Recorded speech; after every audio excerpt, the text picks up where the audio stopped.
A pleasant day to everyone. Today we will discuss the last lesson in 21st century literature. This is about European literature.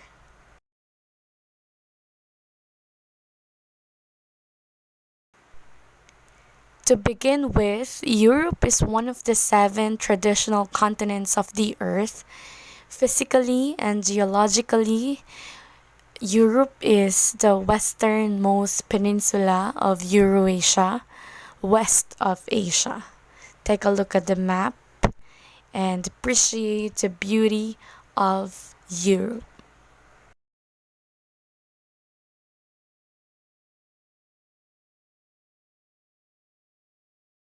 To learn more about Europe, European literature refers to the written works that come from Europe, of course. It includes many languages like English, Spanish, French, German, Italian, Greek, and even Russian. In earlier times, important works were written in Latin and ancient Greek, and during the Renaissance, in the Italian Tuscan dialect.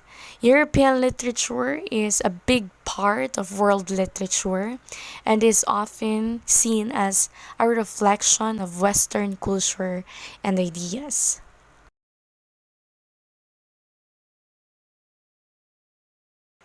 Literatures in different countries in Europe.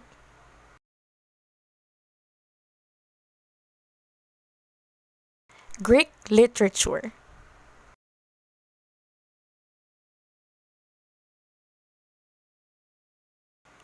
Ancient Greek literature is the oldest and most influential in the Western world. It became the foundation and model for later works, especially for Latin literature Latin literature and other Western writings that followed.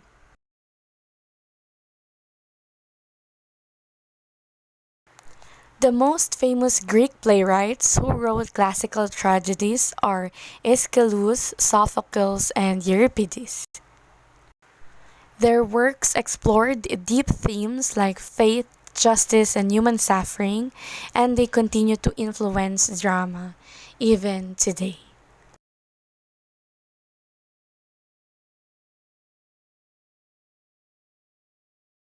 Greek literature is divided into three periods, starting with pre-Homeric and Homeric ages. It includes all writings in the Greek language, with a long history from around the first millennium BC up to today. Greek writers lived not only in Greece but also in Asia Minor, the Aegean Islands, and southern Italy. After Alexander the Great's conquest, Greek culture and literature spread even farther across the world.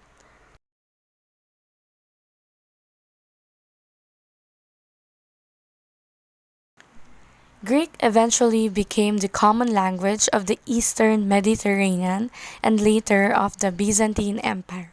It was used by many writers, even those whose first language wasn't Greek.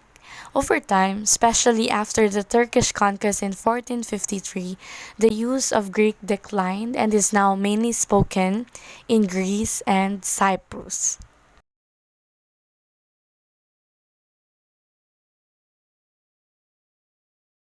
Only a small portion of ancient Greek literature has survived, but it remains highly important and influential.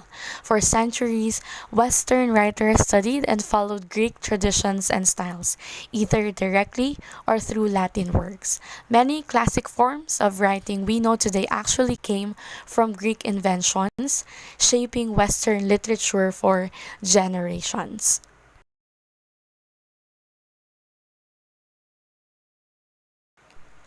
Roman literature.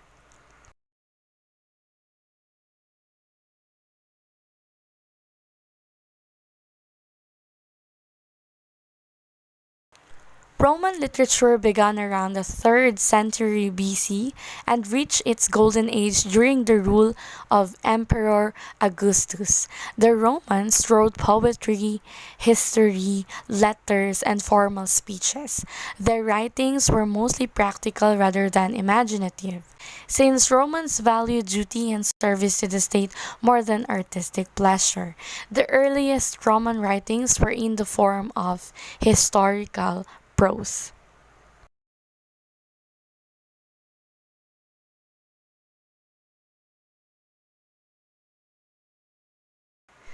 Satire was the most common form of Roman literature. Writers used it to criticize the faults and injustices they saw in society. And the main language of Roman writing was Latin. But Greek was also widely used, especially in the eastern part of the Roman Empire.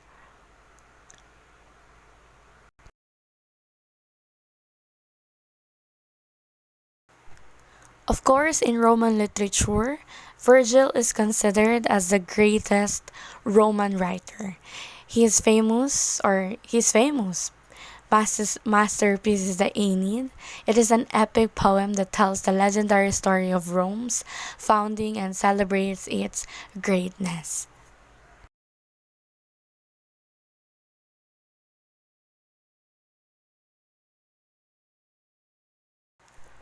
In addition, Roman literature is the collection of writings in the Romanian language.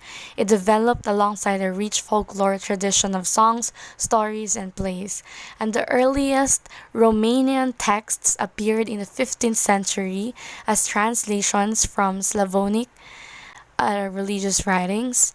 Notable early works include the Psalter of Shea and the Codex of Foreignet, both important parts of Romania's literary beginnings.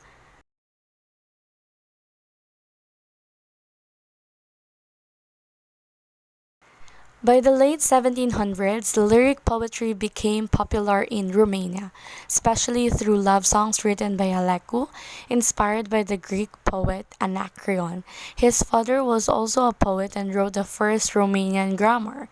Alecu's son, known as the father of Romanian poetry, became even more famous, and the feminist tradition continued with Nicolae, and later P.P. Mamulenu carried on the lyric style in Wallachia.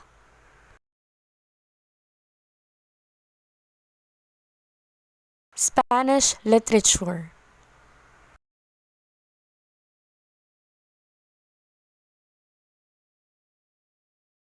Spanish literature refers to all literary works produced in Spain, written in three main languages: Castilian, Catalan, and Galician. Each language developed its own unique style and traditions. Over time, Spanish literature gave rise to major genres like poetry, drama, and novels that shaped Spain's rich literary history.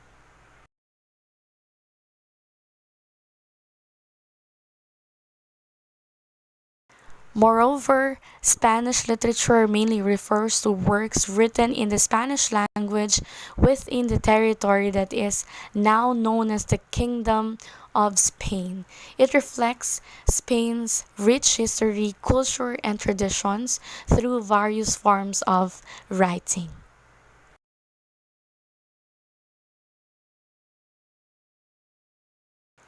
In addition, the literature of Spanish America is a significant branch of Spanish literature.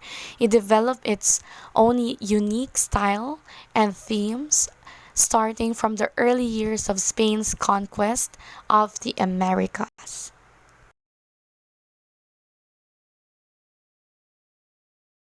British literature.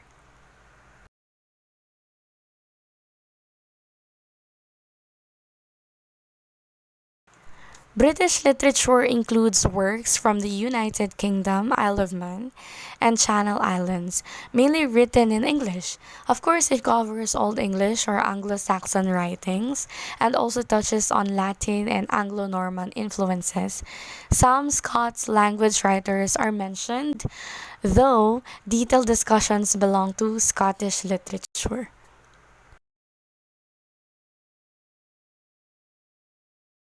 Literary eras.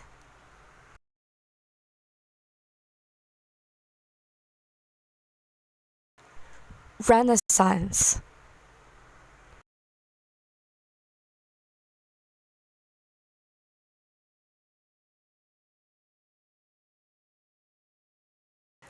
Writers of the Renaissance looked back to the classical styles of thinkers like Aristotle, Homer, Plato, and Socrates, as well as Romans such as Cicero, Horace, Sallust, and Virgil. Even the printing press is invented by Johannes Gutenberg in 1440, which made books more accessible to a larger audience. In addition, politics and Christianity also shaped the themes of this era, most notably seen in Machiavelli's The Prince, which offered advice to rulers. And here are the important Renaissance works that we have. Of course, we have Miguel de Cervantes for the Don Quixote, William Shakespeare, Niccolo Machiavelli, William Shakespeare, of course, for Hamlet, Macbeth, Romeo and Juliet, Niccolo Machiavelli for The Prince, Giovanni Boccaccio, Francisco Petrarch, Sir Francis Bacon, Sir Thomas More, John Milton, and even Christopher Marlowe. So if you're curious about their literary works, you can simply look for the material online and explore the beauty of their Renaissance works.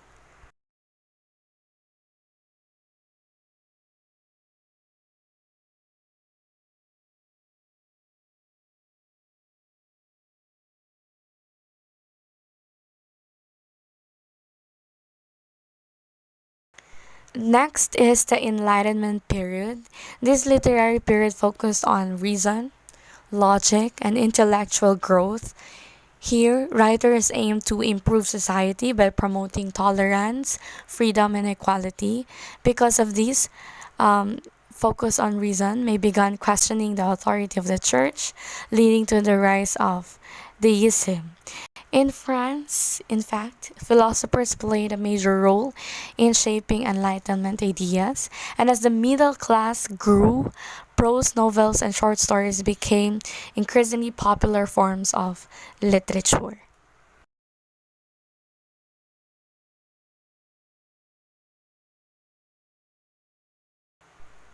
Romanticism. This period moved away from the Enlightenment's focus on reason and logic, and then turned instead to imagination and, of course, emotion. Here, writers valued more the common person, childhood, nature, and the power of individual feelings. They believed symbolism was more meaningful than direct explanations because, of course, it allowed deeper interpretation rather than viewing the universe as a machine. Romantic writers saw it as alive and organic, like a growing tree.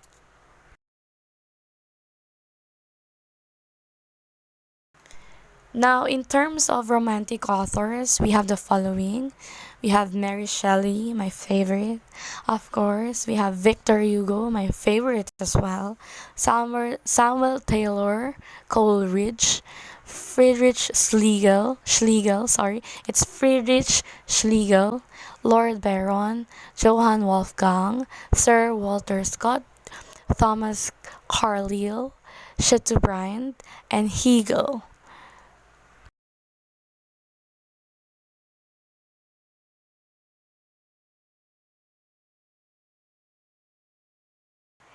Next on the list, we have realism.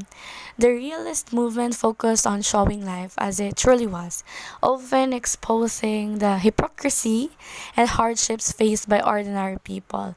Here, writers used scientific observation and objectivity to make their works more believable. Realism rejected the idealized beauty and emotions of Romanticism. Instead, revealing the harsh and sometimes cruel realities of society.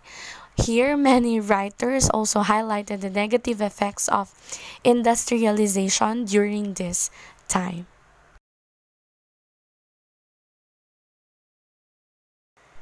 Of course, we have realist writers.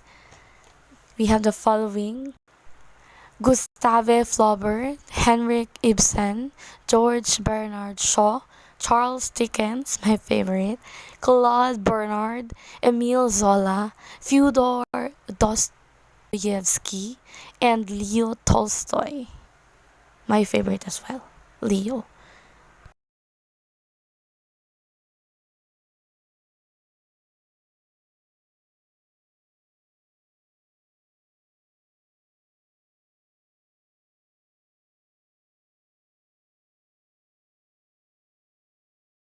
Next on the list, we have Victorian period.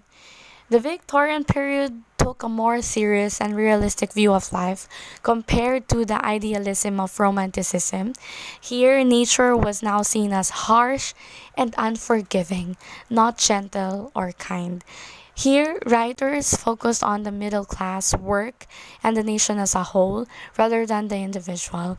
This era valued religion, science, and morality with traits like duty, respectability, and practicality. Common themes included industrial progress, empire expansion, and social reform.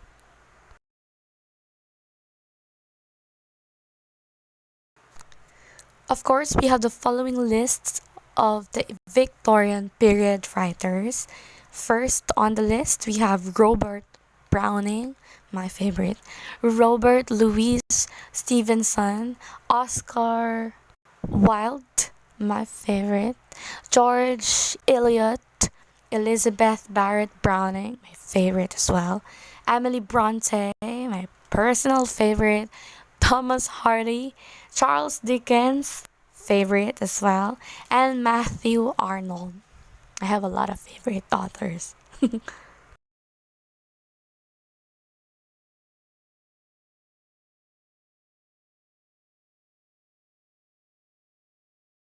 Next on the list, we have modernism. Like realism, modernism criticized middle class values, but it focused more on art and aesthetics than on social issues. Here, in modernism, writers began challenging Victorian traditions, exploring beauty, individuality, and creativity. Here, modernism grew stronger after World War One, reflecting, of course, the chaos and uncertainty of the time. It also celebrated experimentation and individual expression, breaking away from traditional ways of thinking and writing.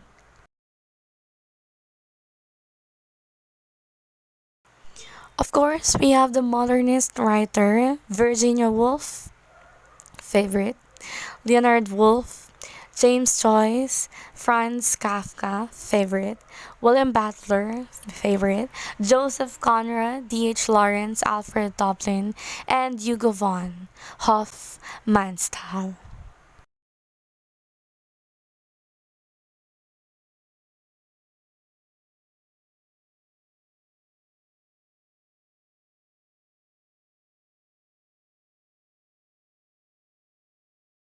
Last but definitely not the least, we have postmodernism. It emerged after World War II, using techniques like fragmentation, paradox, and unreliable narrators. It reacted against the strict logic and structure of earlier periods, which I mentioned earlier, especially modernism. Postmodern writers preferred open endings and embraced chance and randomness over careful design. They mixed high and low culture, a style called pastiche, and used metafiction to question the author's own control over the story. So, again, that's postmodernism.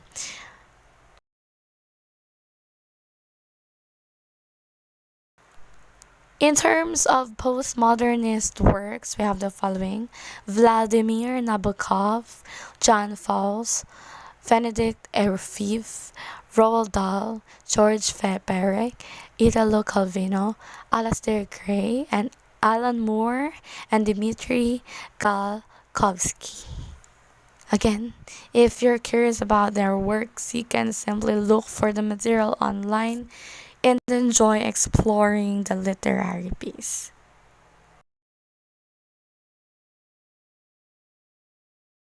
Finally, class, that concludes everything in 21st century literature. That ends the whole course, the whole subject. I hope you learned something, though it's quite too informative. I know it's kind of overwhelming, but please, I'm sure you were able to jot down notes about the material, about the lesson, and please get ready for a quiz and or an activity in relation with the given lesson video. I hope you learned today, class. That concludes everything. Goodbye, everyone.